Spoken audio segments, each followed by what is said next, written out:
નમસ્કાર, આપ જોઈ રહ્યા છો ગુજરાત ન્યૂઝ અને સમાચારોની સાથે હું છું હેતવી. વાત કરીએ અગત્યના સમાચારો પર તે પેલા વાત કરીએ એક મહત્વની તો 13 વર્ષની બાળકી છે જાનુશ્રી રાયસુરા કે જે આખા પરિવારની રોશની છે.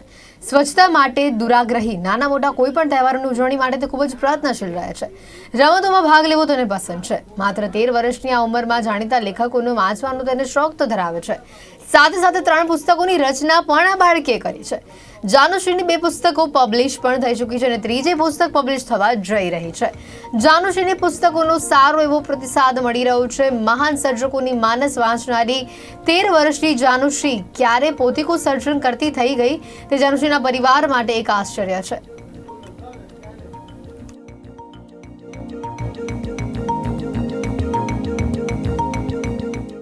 મેડમ, જ્યારે ફર્સ્ટ ટાઈમ મને ખબર પડી કે એને પુસ્તક લખવું છે કે એણે લખી નાખ્યું છે તો એક સેકન્ડ માટે તો મને થોડું અલગ લાગ્યું કે આખું અલગ વસ્તુ છે.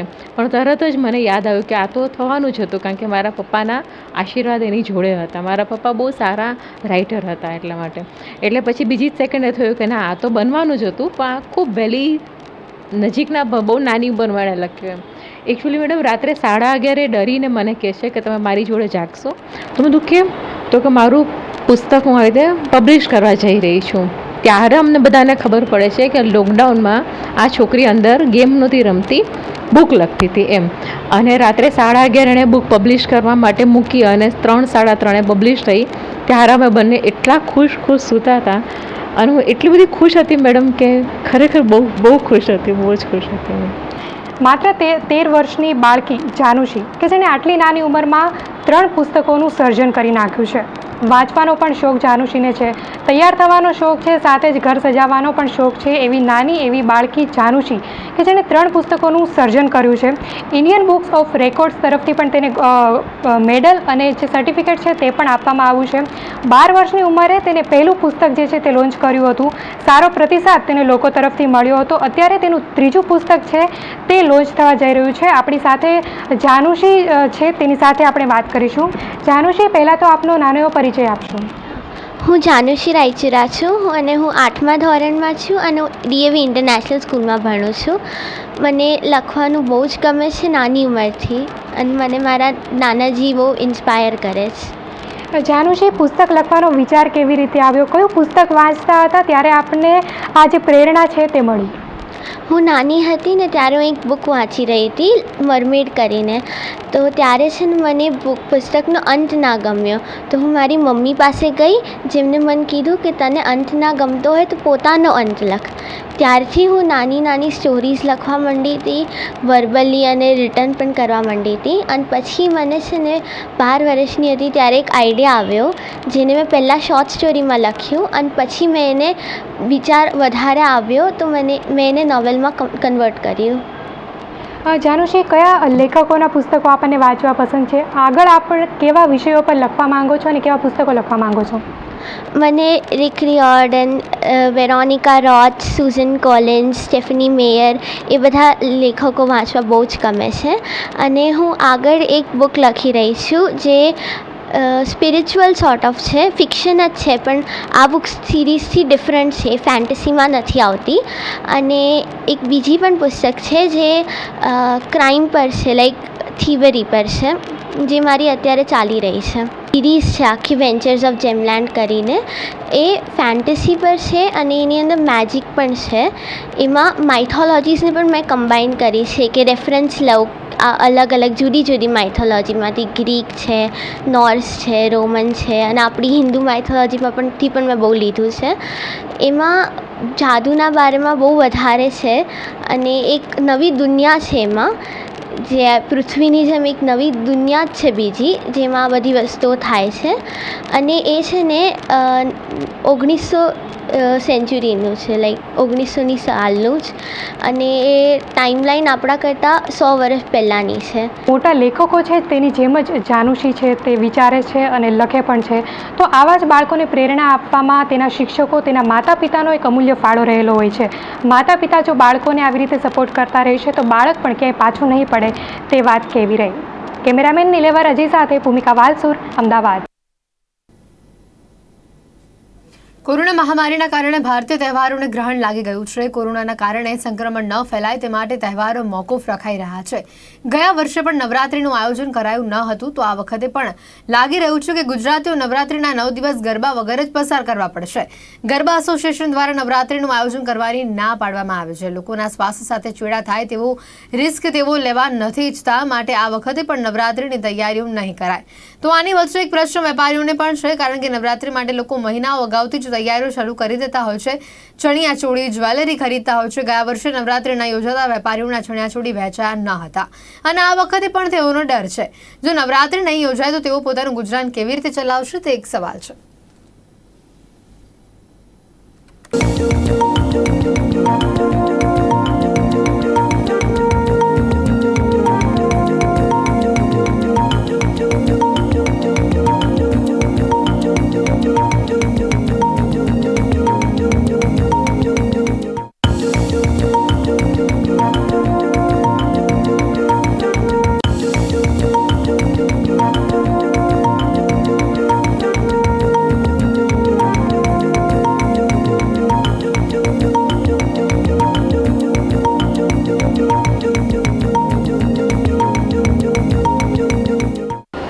કોરોના મહામારીને કારણે છેલ્લા 2 વર્ષથી જેટલા પણ તહેવારો છે તેને ગ્રહણ લાગી ગયું છે. કોરોનાનું તહેવારો મોકૂફ રાખવામાં આવી રહ્યા છે.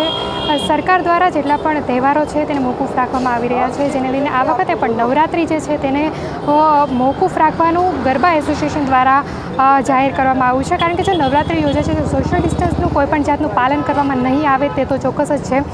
તો સાથે જે વેપારીઓ છે તેમને પણ ગઈ વખતે મુશ્કેલી પડી હતી, તેમનો સામાન નહોતો વેચાયો. ચણિયાચોળી જે છે, જે યુવાનો નવરાત્રિના મહિના 2 મહિના અગાઉથી જે તૈયારીઓ શરૂ કરી દેતા હોય છે ચણિયાચોળી ખરીદવાની, જ્વેલરી ખરીદવાની, તો આ વખતે પણ તે કોઈ એવો એક માહોલ જોવા નથી મળી રહ્યો બજારોમાં વેપારીઓ કેવી મુશ્કેલીનો સામનો કરી રહ્યા છે તે માટે આપણે દુકાને આવ્યા છીએ વેપારી સાથે વાત કરવા માટે. પ્રથમ તો આપનું નામ જણાવશો. પરસોત્તમભાઈ લાખાભાઈ આંબલિયા. આપણે પરસોત્તમભાઈ, એ જણાવશો કે આ વખતે પણ ગરબા નવરાત્રિ નહીં યોજાય તેવું ગરબા એસોસિએશન દ્વારા કહેવામાં આવ્યું છે. કેવા પ્રકારની મુશ્કેલી અત્યારે આપ વેઠી રહ્યા છો? જો આ ફેર નહીં થાય તો અમે તો બહુ જ મુશ્કેલમાં આવી શકીએ એમ છીએ. અત્યારે શું અમારે છે, વ્યાજમાં બહારથી પૈસા લીધા હોય, અમે તો ઉપાડ કર્યો હોય, એ પૈસા તો અમારે ભરવા પડે પાછા, અને માલ તો વેચાણ થતો જ નથી, કોઈ કસ્ટમર આવતું નથી. આ ત્રીજી લહેર આવવાની છે એટલે તો વધારે તકલીફ, બહુ મુશ્કેલ પડવાની છે. અને અત્યારે તો આમ તો પબ્લિક આવતું જ નથી. અત્યારે જે આવશે તો અમારે બહારનું પબ્લિક ઉપર ધંધો હોય છે, સમજ્યા? આમાં આ રીતનું છે. જો સરકાર કંઈક રાહત આપે તો અમે ધંધો ચાલે, જો છૂટી આપે તો. નવરાત્રિ જો થાય ને તો અમારે સારું છે, વરના મુશ્કેલ બહુ છે. તો ગઈ વખતે આપે જ્યારે ચણિયાચોળી નહોતા વેચાયા ત્યારે એ માલનું શું થયું હતું? એ માલ તો અમે આડોળો કટિંગ કરીને યુઝ કરીને આડોળું કરવું પડ્યું, અને જે અમુક પૈસા માંગતા હતા અમારા પાસે એમને અમે પાછો આપી દીધો માલ. પૈસા નથી તો માલ પાછો લાવો કે, એટલે ભાઈ માલ બી અમારે પાછો દઈ દેવો પડ્યો હતો. બહુ મુશ્કેલ પડી છે. પણ હવે આ કોરોનાને 2 વર્ષ થઈ ગયા, તો આ ત્રીજું વર્ષ બી છે, તો આ બી ફેલ જશે તો અમે શું કરશું? ગયા વર્ષે પણ અમને વેપારીઓ અમને ચણિયાચોળીની રજા નથી આપી, ના પાડી હતી, બંધ કરાવ. એ વખતે અમને બહુ નુકસાન થયું બહુ, અને આ વખતે જે અમને ના પાડી છે એટલા માટે બહુ નુકસાન થઈ છે. કારણ કે 2 વર્ષ અમારા માટે નીકળી ગયા ચણિયાચોળીના, કંઈ ધંધો જ નથી, વ્યાપાર જ નથી કંઈ. એમને પણ અત્યારે બહુ નુકસાન છે, કારણ કે અમારા કારણે એમનું ચાલતું હતું રોજગારી, અત્યારે 2 વર્ષથી બંધ છે સાવ બિલકુલ એકદમ.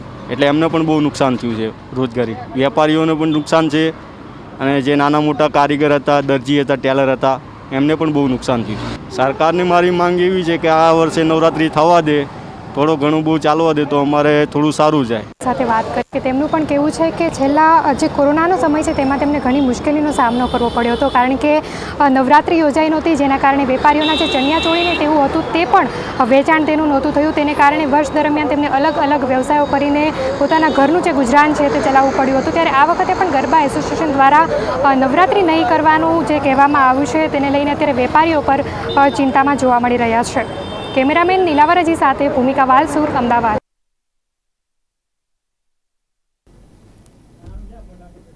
કચ્છના અંતિમ રાજવી સ્વર્ગીય મહારાવ પ્રાગમલજી ત્રીજાની આદેશ અનુસાર રોહા ઠાકોર પુષ્પેન્દ્રસિંહ જાડેજા દ્વારા પૂજા વિધિ કરવામાં આવી હતી. દરબારગઢમાં પૂજા કર્યા બાદ ડુંગરે ભુજંગ દેવના મંદિરે પૂજા કરવામાં આવી હતી। પહેલાના સમયમાં ઘોડા, હાથીઓ શાહી સવારીમાં નીકળતા હવે ગાડીઓ નીકળે છે, પરંતુ આ વખતે શાહી સવારી પણ મોકૂફ રખાઈ હતી।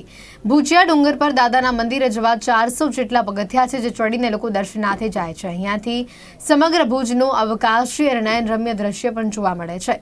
વહેલી સવારથી જ ભુજ તેમજ આસપાસના લોકોની ભીડ પણ અહીંયા લોકોને જોવા મળી હતી।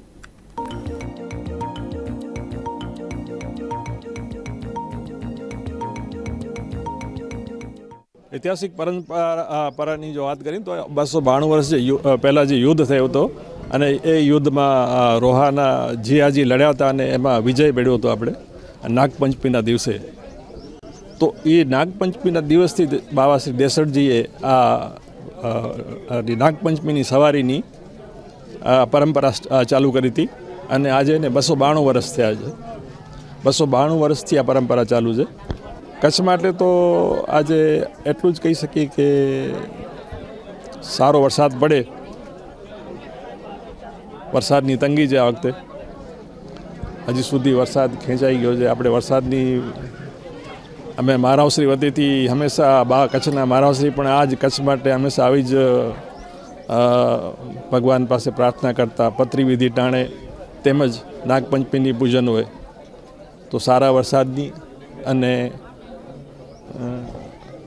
લોકોની સુખાકારીની હંમેશા ચિંતા કરતા।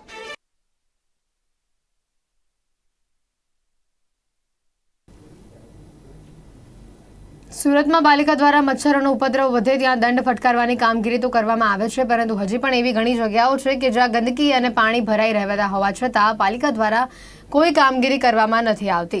વેસુ VIP રોડ ખાતે બની રહેલા નિર્મલ હોસ્પિટલના બાંધકામમાં પાણી ભરાવી રાખવાની સમસ્યાથી આસપાસના લોકો ત્રાહિમામ પુકારી ઉઠ્યા છે।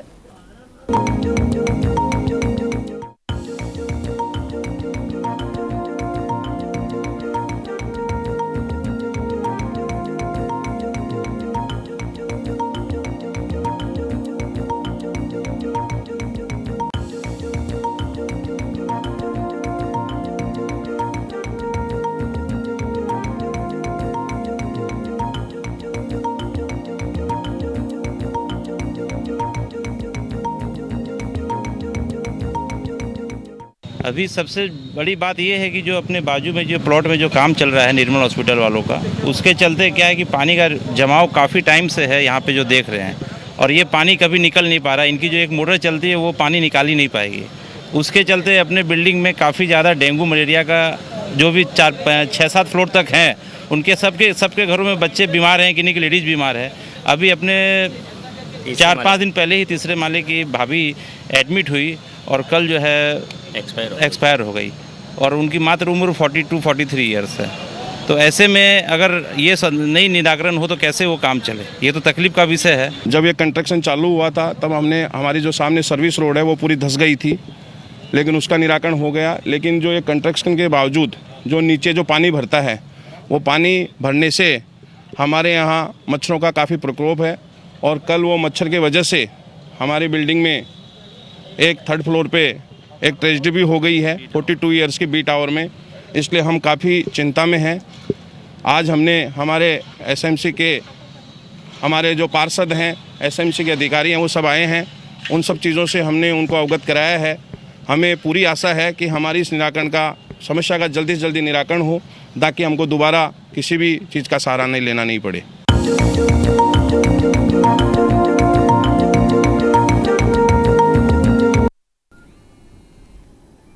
નવસારી જિલ્લાના આદિવાસી પંથક ગણાતા વાસંદા તાલુકાના હનુમાનબારી ગામની એક તેજસ્વી દીકરી ગ્રંથિના ડુંગરો તોડીને હેલી સોલંકી નેવી મર્ચન્ટ બની છે।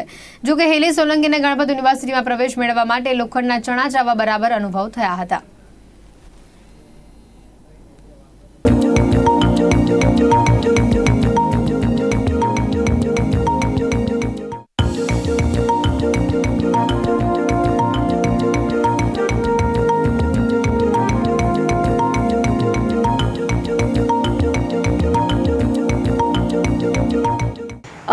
મારી જર્ની એમ તો બિટર સ્વીટ રહી છે, બટ મેં ડિસાઇડ કર્યું હતું કે હું ખાલી પોઝિટિવ્સ પર ફોકસ કરીશ અને આ મારા 4 વર્ષ પતી ગયા જોતજોતામાં.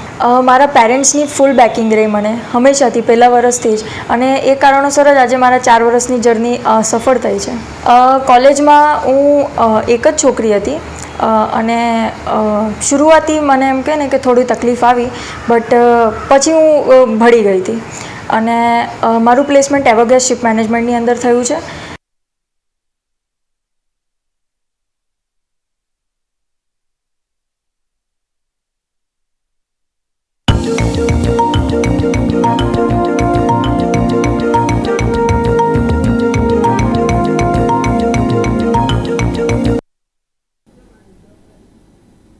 ગાંધીનગરના મહાત્મા મંદિર ખાતે વડાપ્રધાન નરેન્દ્ર મોદીએ 15 વર્ષ જૂના વાહનો માટે સ્ક્રેપિંગ પોલિસીની જાહેરાત કરી છે. નવી દિલ્હી ખાતેથી વિડીયો કોન્ફરન્સિંગથી તેઓ જોડાયા હતા. બાદ પીએમ મોદીએ સ્ક્રેપિંગ પોલિસીમાં મહત્વની ઘોષણા કરી હતી કે જે પણ વ્યક્તિ પોતાના જૂના વાહનને સ્ક્રેપમાં આપશે તેને સ્ક્રેપ પર એક સર્ટિફિકેટ મળશે અને આ સર્ટિફિકેટ રજૂ કરવા પર નવા વાહનની ખરીદી પર રજિસ્ટ્રેશન ચાર્જ નહીં લાગે. સરકારે આજે ગુજરાતમાં નવી વ્હીકલ સ્ક્રેપિંગ પોલિસીની જાહેરાત કરી છે. વડાપ્રધાન નરેન્દ્ર મોદી આજે વિડીયો કોન્ફરન્સ દ્વારા ગુજરાતમાં થયેલી ઇન્વેસ્ટર સમિટમાં વર્ચ્યુઅલી સામેલ થયા હતા. તેમણે સમિટમાં વ્હીકલ સ્ક્રેપ પોલિસી લોન્ચ કરી છે. મોદીએ કહ્યું છે કે પોલિસી અંતર્ગત માત્ર ગાડીની ઉંમર જોઈને તેને સ્ક્રેપ નહીં કરાય, પરંતુ ફિટનેસ ટેસ્ટમાં અનફિટ હશે તેવી ગાડીઓને પણ સ્ક્રેપ કરવામાં આવશે. એટલે કે ગાડી 10 વર્ષ જૂની હશે ત્યારે પણ તેને સ્ક્રેપ કરી શકાશે. સરકાર તે માટે 10,000 કરોડ રૂપિયાનું રોકાણ કરશે. મોદી સરકારે ફાઇનાન્શિયલ યર 2020-21ના બજેટમાં સ્ક્રેપ પોलिसीની जाहिरात करी थी. 75वें स्वतंत्रता दिवस से पहले आज का ये कार्यक्रम आत्मनिर्भर भारत के बड़े लक्ष्यों को सिद्ध करने की दिशा में एक और अहम कदम है. आज देश national automobile scrappage policy launch कर रहा है. ये पॉलिसी नए भारत की मोबिलिटी को, ऑटो सेक्टर को नई पहचान देने वाली है. देश में व्हीकल पॉपुलेशन के मॉडर्नाइजेशन को, अनफिट व्हीकल्स को एक साइंटिफिक मैनर में सड़कों से हटाने में ये पॉलिसी बहुत बड़ी भूमिका निभाएगी. देश के करीब करीब हर नागरिक, हर इंडस्ट्री, हर क्षेत्र पर इससे सकारात्मक परिवर्तन आएगा. આ પ્રસંગે સીએમ વિજય રૂપાણી ઉપરાંત કેન્દ્રીય પરિવહન મંત્રી નીતિન ગડકરી ગાંધીનગર ખાતે ઉપસ્થિત રહ્યા હતા. ગડકરીએ જાહેરાત કરતા જણાવ્યું હતું કે ભાવનગરના અલંગ ખાતે દેશનો પ્રથમ સ્ક્રેપ પ્લાન્ટ શરૂ થશે. કેન્દ્રની નવી નીતિ 1 ઓક્ટોબર 2021થી લાગુ થશે. જૂના વાહનોનું પ્રદૂષણ માત્ર 10થી 12% વધારે છે. કચ્છમાં જૂના વાહનો સ્ક્રેપ કરવા પાર્ક સ્થપાશે. હવે દેશભરમાં સ્ક્રેપ પોલિસી લાગુ થવા જઈ રહી છે. ऑटोमोबाइल सेक्टर का कुल टर्नओवर 7.5 लाख करोड़ का है. इस इंडस्ट्री से लगभग 3.7 करोड़ लोगों को डायरेक्टली या इनडायरेक्टली रोजगार मिला है. ऑटो इंडस्ट्री का कुल एक्सपोर्ट 3.5 लाख करोड़ का है और कोविड महामारी के बावजूद भी पैसेंजर व्हीकल सेगमेंट की कुल रिकवरी प्री कोविड के मुकाबले 98% हुई है. हमने जो पॉलिसी के समय जो क्राइटेरिया निश्चित किया है, इस पॉलिसी में स्क्रैपिंग का प्राइमरी क्राइटेरिया गाड़ी का फिटनेस यही रखा गया है, एज नहीं. और इसलिए फिटनेस ये क्राइटेरिया रखने के कारण हम देश भर में डिस्ट्रिक्ट लेवल पर पीपीपी मोड में हम फिटनेस सेंटर के भी निर्माण करने वाले कार्य को प्रोत्साहित कर रहे हैं. सस्ते दाम में रॉ मटेरियल प्राप्त होगा. इसके कारण स्वाभाविक रूप से आप सबको पता है कि हम एल्यूमिनियम, कॉपर इंपोर्ट करते हैं और इसलिए जब हमारे देश में ये वेस्ट हमको मेटल वेस्ट मिलेगी तो इसके कारण निश्चित रूप से हमारा इंपोर्ट कम होगा. Copper, aluminium, steel, rubber and plastic. CM Vijay રૂપાણીએ આ પ્રસંગે સમિટના આયોજન માટે વડાપ્રધાન મોદી અને પરિવહન મંત્રી નીતિન ગડકરીનો આભાર માનતા જણાવ્યું હતું કે ભારત વિશ્વમાં 5મું સૌથી મોટું ઓટોમોબાઈલ બજાર છે. સ્ક્રેપ સ્ટીલ રિસાયકલ કરી સ્ટીલની આયાત ઓછી કરવામાં મદદરૂપ થશે. ગુજરાતે થોડા સમય પહેલા જ લોજિસ્ટિક પોલિસી જાહેર કરી છે. ગુજરાતમાં ઓટોમોબાઈલ કંપનીઓ ઉપસ્થિત છે. लोगों ने अपनी क्षमता से ट्रेडिशन, इनोवेशन, एम्बिशन और इमेजिनेशन का अनूठा संगम हमने बनाया है. यह पॉलिसी ऑटोमोटिव इंडस्ट्रीज में एक सर्कुलर इकोनॉमी के रूप में काम करेगी और पुराने और खराब वाहनों की संख्या को भी काफी कम करेगी.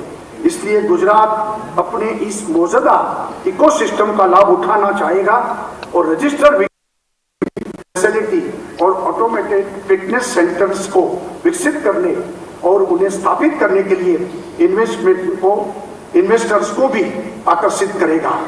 मुझे विश्वास है कि आज का ये कार्यक्रम गुजरात के लिए व्हीकल स्क्रैपिंग पॉलिसी के कार्यान्वयन में भारत का अग्रणी राज्य बनने का ये महत्वपूर्ण मंच साबित होगा. मुझे आपको ये बताते हुए खुशी है कि गुजरात सरकार राज्य द्वारा में व्हीकल स्क्रैपिंग सुविधा के विकास के लिए पहले कदम के रूप में 6 MOU पर हस्ताक्षर करने के लिए हम जा रहे हैं. આ પોલિસી લાગુ થતાં જ જૂના વાહનો સ્ક્રેપમાં જશે. ગુજરાતમાં કુલ મળીને 16,43,218 વાહન ભંગારવાળે જશે. ઇલેક્ટ્રિક વાહનોને પ્રોત્સાહન મળે અને હવામાં પ્રદૂષણની માત્રા ઘટે એ હેતુસર કેન્દ્ર સરકાર નવી સ્ક્રેપ પોલિસી લાગુ કરવા જઈ રહી છે. આ પોલિસી અમલમાં આવતા જ ગુજરાત સહિત દેશભરમાં લાખો વાહનો ભંગારમાં જશે. તો હતા અત્યાર સુધીના સમાચાર. વધુ સમાચાર માટે આપ જોતા રહો ગુજરાત ન્યૂઝ સત્યની સાથે. નમસ્કાર.